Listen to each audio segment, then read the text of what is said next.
कल हमारे यहाँ एक फैमिली डिनर पे आई। हमारे रिश्तेदार थे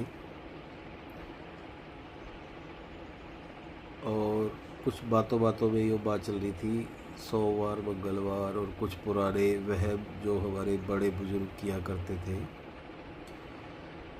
तो उस फैमिली ने हमें बताया कि हमने हर तरह का वहम छोड़ दिया है, हर तरह का वहम छोड़ दिया है, क्योंकि वो किसी एक बाबा जी हैं कोई, उनको फॉलो करते हैं, कोई बाबा जी को फॉलो करते हैं।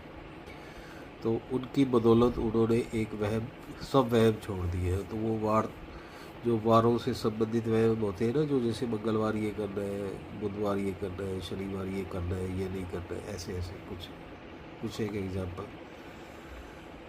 अब खाना खाते खाते प्लेट वगैरह जब खाली होने लगी तो एज ए होस्ट जब हम उनको दोबारा पूछते हैं कि और लीजिए, तो वो इस तरह से कुछ बात चलते चलते उन्होंने बताया कि हम थाली में खाना बिल्कुल भी, एक अन्न का एक दाना भी हम छोड़ते नहीं है, क्योंकि ये भी उनके सो कॉल्ड बाबा जी ने बताया। अब एज ए मेजबान मुझे फिर उनसे रिक्वेस्ट करनी है, हमारे की मैंने उनसे, देखा लीजिए कुछ नहीं, थोड़ा लीजिए थोड़ा लीजिए, तो वो वापस उन्होंने इस तरह का रेफरेंस दिया। अब मैं उससे उस वक्त तो क्या बोल रहा था, लेकिन पब्लिकली ये मैं बोल देता हूँ।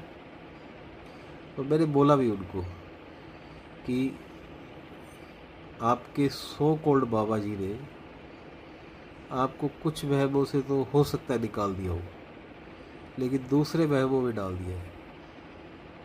तो ये एक तरह की मेंटल कंडीशनिंग है जिसमें उन्होंने फंसा दिया है कि अन्न का एक दाना भी, जब आप खाना फिनिश करते हो तो अन्न का एक दाना भी उसमें नहीं रहना चाहिए।